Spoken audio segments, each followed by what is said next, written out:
A gente volta com o TV Mar News e já vai ao vivo aqui pelas ruas da nossa cidade conversar com Viderlan Araújo, que traz informações para a gente a respeito da desinfecção das aldeias indígenas aqui no nosso estado. Viderlan, muito bom dia para você. Bom dia também ao nosso repórter cinematográfico Chico Nogueira. Bom dia para você, Paulane Santos. Ótimo dia para os telespectadores da TV Mar Canal 25. E o Exército Brasileiro tem trabalhado, sim, junto às comunidades indígenas. Aqui em Alagoas não é diferente. O trabalho do Exército tem sido um trabalho de desinfecção, como você já colocou. E lembrando que os números de indígenas, números atualizados infectados pelo novo coronavírus, passou de 49 para 51, segundo o último boletim divulgado pelo Departamento de Atenção à Saúde Indígena no último final de semana, mais precisamente no último sábado. Ainda conforme o levantamento, o estado já registrou 2 mortes pela doença e uma terceira segue aguardando confirmação de exame. Todas as mortes são da etnia Cariri-Chocó, situada no município de Porto Real do Colégio, que já registrou 31 casos do novo coronavírus.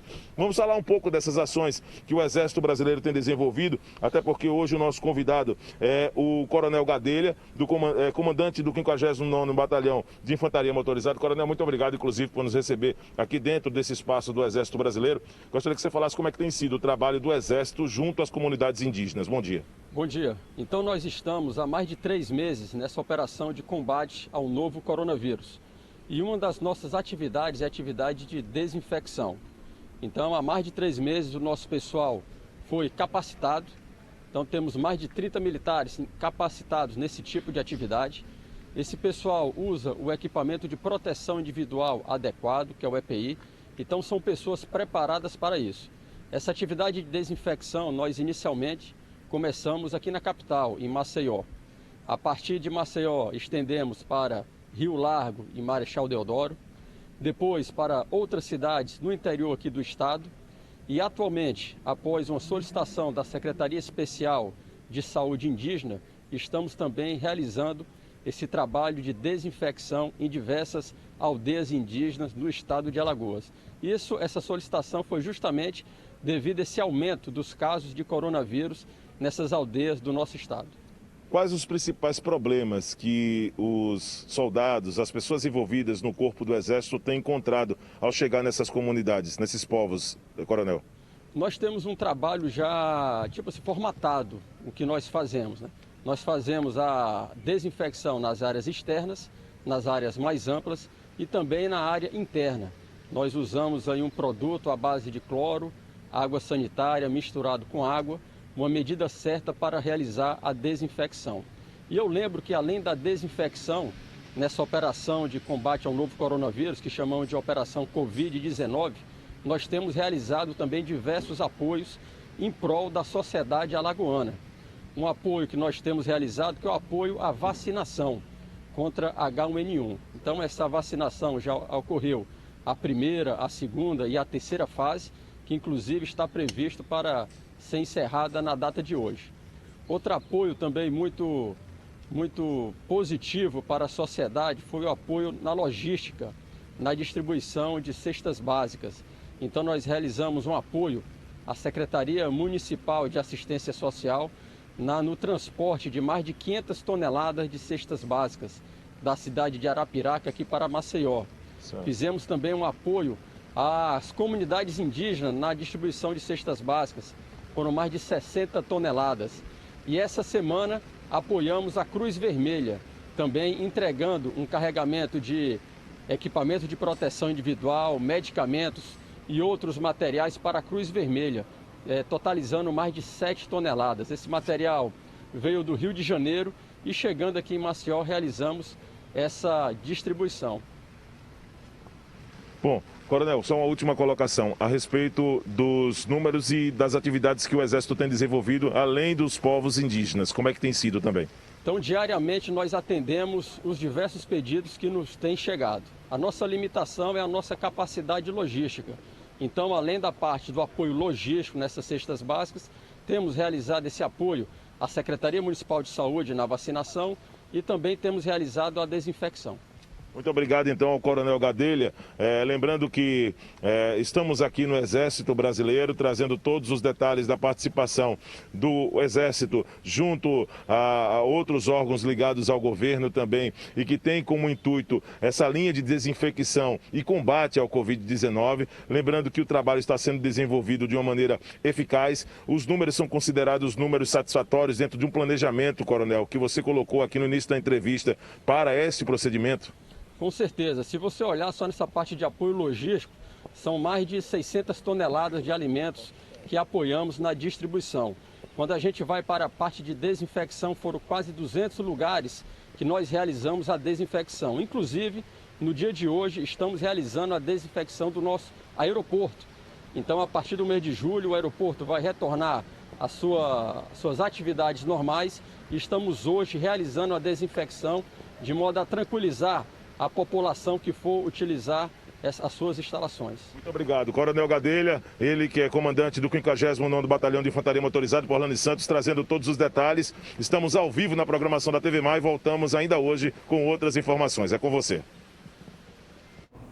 Muito obrigada, Viderlan, pelas suas informações. A gente já está aqui posicionado aqui no nosso estúdio recebendo o advogado criminalista Bruno Calado do nosso quadro Penal News. Semana passada, Bruno, nós falamos sobre aborto. Hoje a gente vai tratar então sobre infanticídio. Qual é então a diferença que há entre os dois? Bom dia para você. Bom dia, Porlane. Bom dia a todos os telespectadores da TV Mar. Mais uma vez um prazer grande estar aqui. E hoje a gente encerra um ciclo de 4 crimes dolosos contra a vida. Falamos sobre homicídio, falamos sobre suicídio, sobre aborto na semana passada e hoje trago o infanticídio, o último crime doloso contra a vida. E o infanticídio, ele tem suas diferenças para o aborto. Eu já falava no programa passado que o X da questão que diferencia o aborto para o infanticídio é a questão da vida intrauterina e extrauterina. Mas vejamos o conceito de infanticídio. O infanticídio ele se dá quando a mãe, e eu digo a mãe porque quando há o sujeito ativo do crime, aquela pessoa que comete o crime é específico. A mãe mata o filho sob a influência de um estado puerperal. E eu depois explicarei o que é estado puerperal. Ela mata o filho sob a influência de um estado puerperal durante ou logo após o parto. Então, o infanticídio ele traz traços marcantes e inafastáveis, como, por exemplo, tem que haver a influência do estado puerperal. Se não houver a influência do estado puerperal, deixa de ser infanticídio e passa a ser homicídio. O infanticídio é como se fosse uma espécie, uma questão especial de homicídio. Então, há essa questão de ter de haver a influência do estado puerperal, tem que ser a mãe matando o próprio filho e tem que ser durante ou logo após o parto. Então, há esses requisitos, esses traços marcantes e inafastáveis para qualificar e caracterizar o crime de infanticídio. E aí explique então para a gente o que é esse estado puerperal. O estado puerperal, a medicina tem explicações, o direito tem outras explicações, mas separando o conceito, vamos separar um conceito de estado puerperal no meio físico e no meio psíquico, certo? No meio físico compreende justamente naquele período, Porlane, de deslocamento e expulsão da placenta. O início se dá do deslocamento e expulsão da placenta até a recuperação, as condições anteriores à gravidez. Então, é aquele período de quando a mulher expulsa a placenta até a recuperação do organismo de volta às condições anteriores à gravidez. Então, em questões físicas, o estado puerperal se dá dessa maneira. Essa súbita queda hormonal, certo? Que atinge inclusive o sistema nervoso central da mulher, gerando, aí aqui passamos as questões psíquicas, gerando esses transtornos psicológicos que gera o estado puerperal e acaba acarretando no cometimento de um infanticídio. A gente, inclusive, Bruno, já debateu aqui, inclusive no programa Bem Assim Mesmo, né, que é comandado por Mara Almeida, certo. Nós já falamos muito exatamente sobre essa situação no tocante à depressão pós-parto, que é uma das complicações desse estado puerperal, né? E aí pode seguir, então, com a sua explicação. Sim, a depressão, ela tem justamente esse lado psíquico, né? O estado puerperal, para ser caracterizado, ele deve ser estudado minuciosamente. Há essa linha que separa o homicídio do infanticídio. Não é porque se deu logo após o parto, porque deverá de ser o infanticídio. Não. O infanticídio só será caracterizado, só será qualificado mediante a influência desse estado puerperal. Então, há esse estudo psiquiátrico, há esse estudo psicológico para saber se de fato houve a influência desse estado puerperal, para que de fato assim também seja caracterizado o crime de infanticídio. E aí, voltando para aquela sua indagação perfunctória, aquela sua indagação inicial, nós temos essa diferenciação entre o aborto e o infanticídio, entre o infanticídio e o homicídio, na seguinte condição. O aborto para o infanticídio se difere justamente nessa questão da vida intrauterina para a vida extrauterina, certo? Não há ainda, na situação de aborto, não há ainda, a parturiente ainda não expulsou o feto, ainda não deu à luz. Enquanto no infanticídio já há o parto já se deu por completo, o recém-nascido já se encontra no mundo exterior e há a influência desse estado puerperal quando ela comete o infanticídio matando o seu próprio filho. A mãe mata o seu próprio filho. E há também divergências na doutrina quanto a isso. Só a mãe pode cometer o infanticídio? Sim, a mãe tem que matar o próprio filho. É característica, é essencial, é requisito indispensável para a caracterização, a qualificação do infanticídio. Mas vejamos, se um pai está ali com a mãe e a mãe, sob a influência do estado puerperal, quer matar o filho e o pai ajuda, o pai passa a ser coautor, o pai passa a ser partícipe do crime de infanticídio, há duas correntes. Uma que diz que o pai passa a cometer homicídio e a mãe infanticídio, e outra corrente diz que o pai cometeu também o infanticídio, né? Mas vejamos, Paulane, nós vamos falar mais à frente essa questão de pena, né? Essa questão de pena é uma outra indagação, mas há essas duas correntes, há essas duas divergências. O pai pode cometer ou homicídio ou infanticídio, enquanto a mãe que mata o filho sob a influência do estado puerperal comete o crime de infanticídio. Muito bem, como é que se dá o julgamento? Onde é que está previsto também qual a pena para o infanticídio? Olha, a pena para o infanticídio, ela é uma pena que eu acho muito injusta. Muito injusta porque eu acho que está aquém do que a mãe que mata o próprio filho merecia cumprir. É uma pena de 2 a 6 anos. E veja só, o homicídio ele traz uma pena inicial de 6 a 12, que pode ser, se for de forma qualificada, de 12 a 30 anos. Olha que disparate. De 12 a 30 anos o homicídio qualificado e de 2 a 6 anos o infanticídio.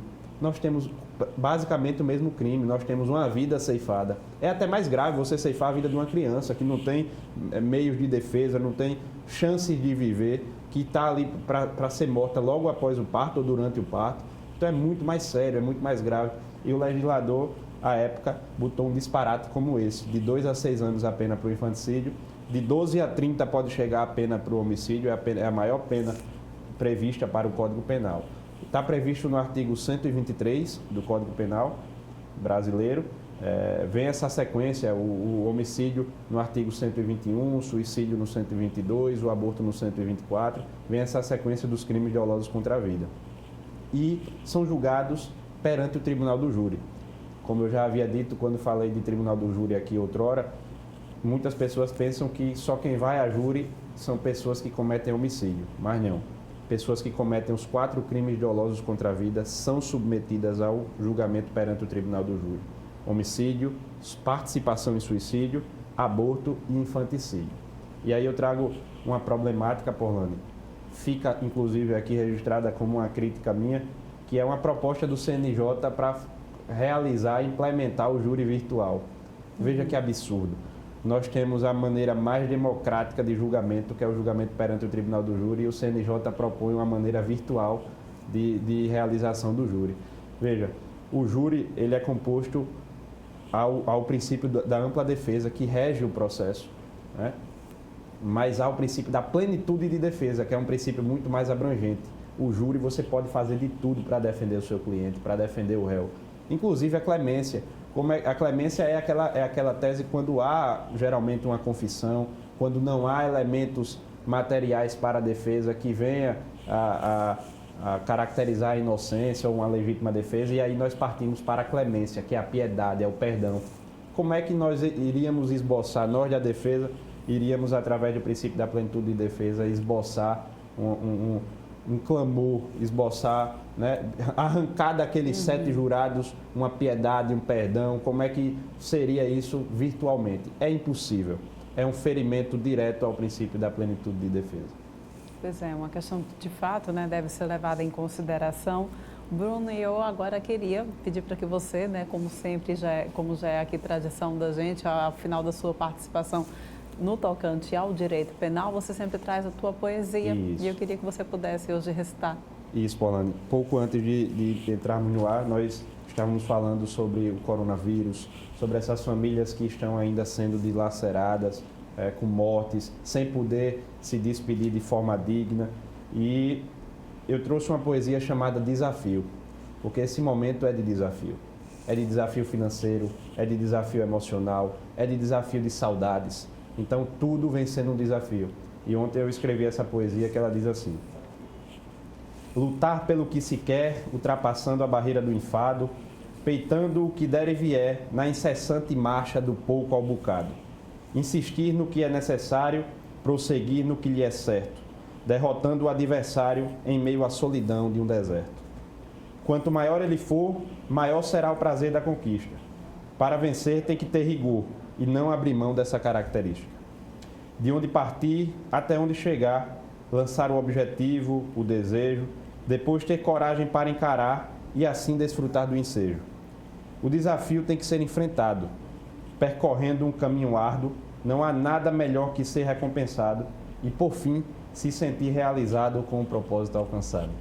Muito bem, parabéns, Bruno, mais Obrigado. uma vez. Sempre muito bom poder receber você aqui para falar sobre as questões do direito penal e, ao final, sempre poder ouvir também uma poesia de autoria sua. Muito obrigada. Eu que agradeço, Paulana, é um prazer grande, um abraço em todos.